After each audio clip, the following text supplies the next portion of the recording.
Hey folks, it's your instructor Jennifer Atkins-Gordeeva, and I want to talk to you a little bit about how to analyze literature. Inside of this video, you're going to see me kind of talk through one piece of literature, and I'm going to use a poem to get us started. And in other videos, you'll see what else we can do with it. So let's just get started. So we want to analyze literature, and you can take any piece. There's many ways to analyze literature, and poems are short, so I'm going to start with one of those just so we can quickly digest it.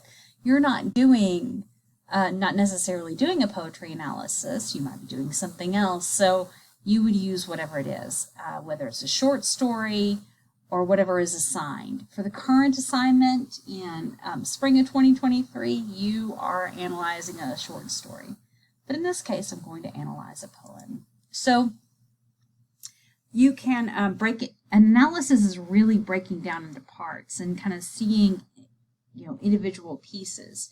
And you might want to take notes because you're going to be doing this with your own literature later.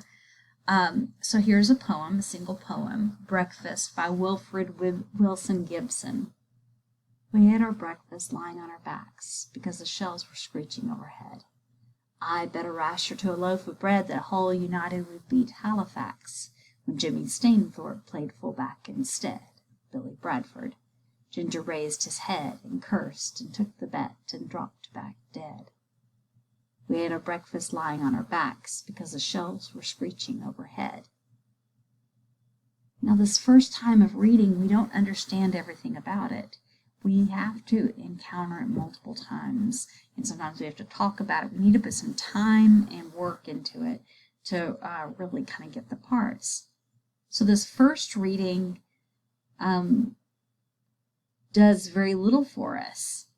At this point, pause the video and read this to yourself.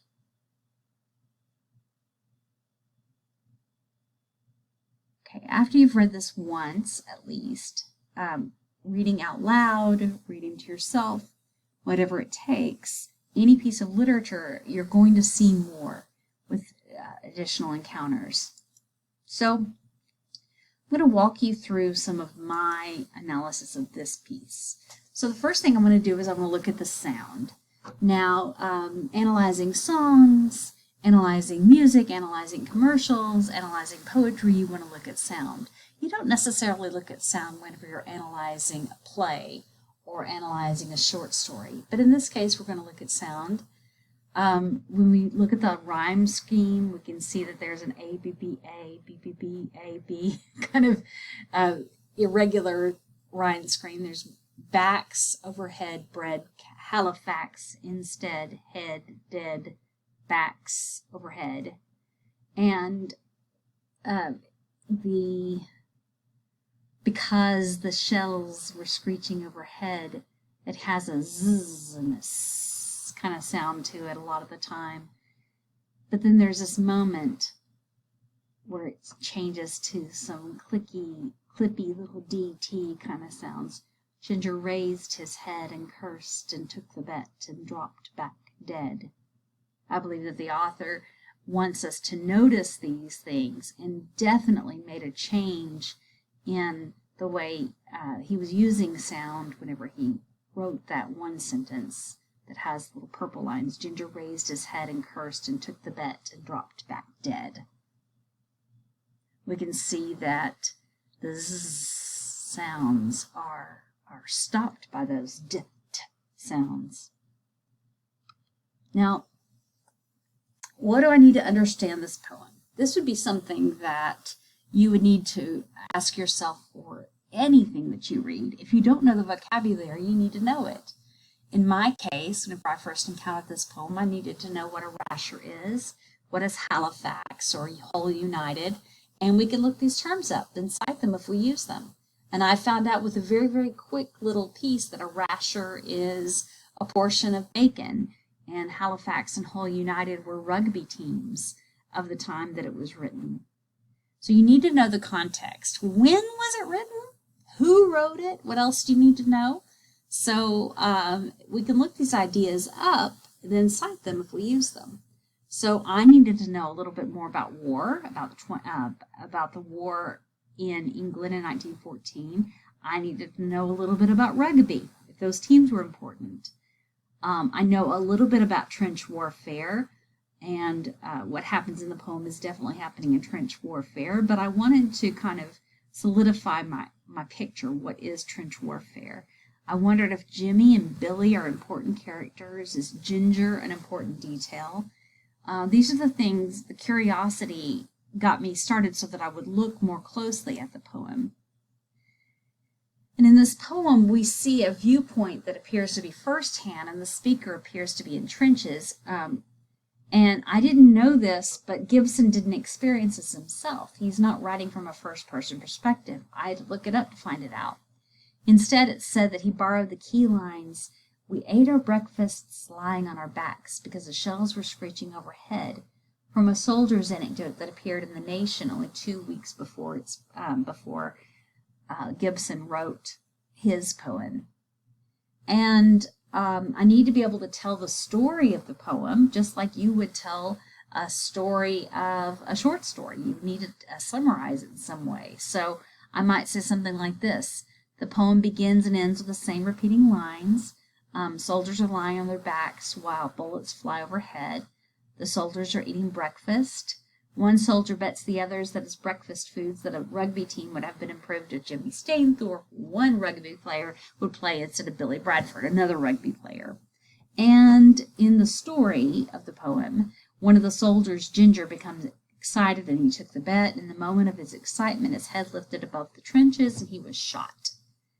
Ginger dropped dead, and the others continued lying there. The other soldiers continued lying there. This stark, surprising event occurs during this poem. And so I could put this together, and I might write about how Gibson offers Gibson's topic is about wartime. But what he says about wartime is the theme. So if I want to look at theme, I can look at Gibson provides a tight emotional vision of wartime. So I might write like this.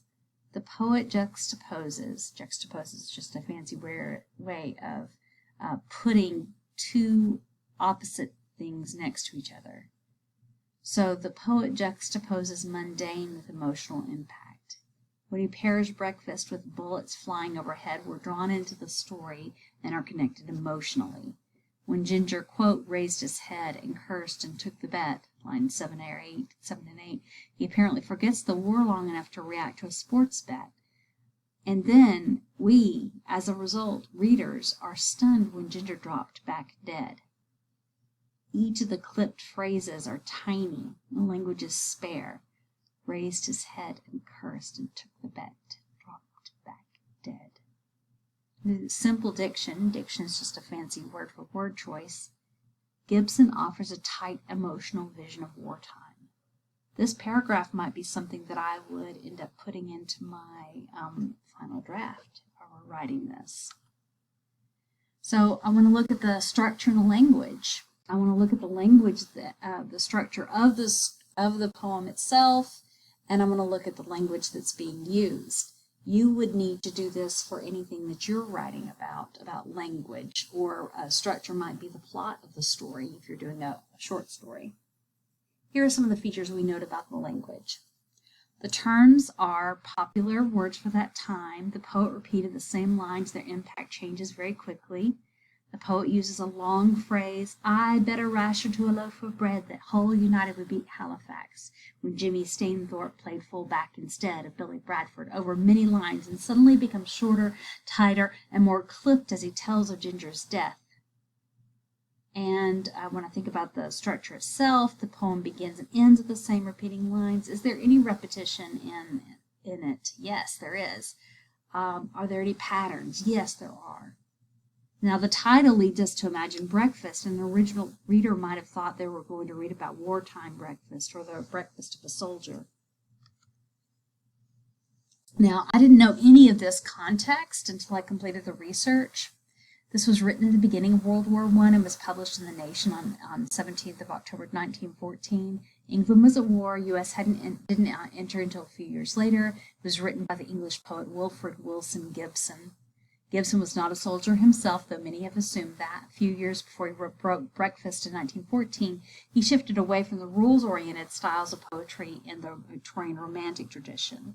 According to Dominic Hibbert of the War Poets Association, Gibson was among a group of poets who was awakened by social conscience and who sought to use simple language about simple topics. This appreciation of the common made his poetry accessible, and he used it to get into the mental states of soldiers. Whereas other poets of his time wrote lofty poetry about nobility and bravery and tragedy of soldiers in war, Gibson sought a simpler, more personal topic, according to Hibbert. With Breakfast and another famous poem, Gibson may have been the first 1914 to 1918 poet to represent a soldier's shell shock, says Hibbert. I learned this to kind of understand it a little bit more, and I've read it once, and I might be ready to explain. I might talk about the sound. I might figure out what else I need to know. Can I keep digging? Can I find out more information? I might need to know about the context and the poet or the person who wrote that. And there's my source. I have to keep track of my sources. I'll definitely want to know the story of the poem. How am I going to write this story of the poem? When I put it together, it looks like this. Pause for a moment so you can read the story of the poem.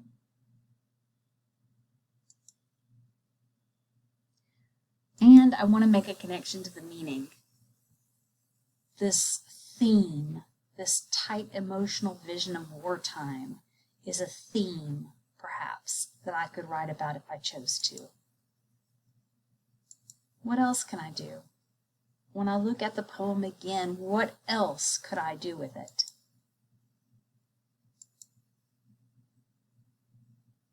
I want to dig a little bit more into the structure and the language. What specifically was said? Anyway, here's a little picture of the author. And here's a direct quote from Hibbert.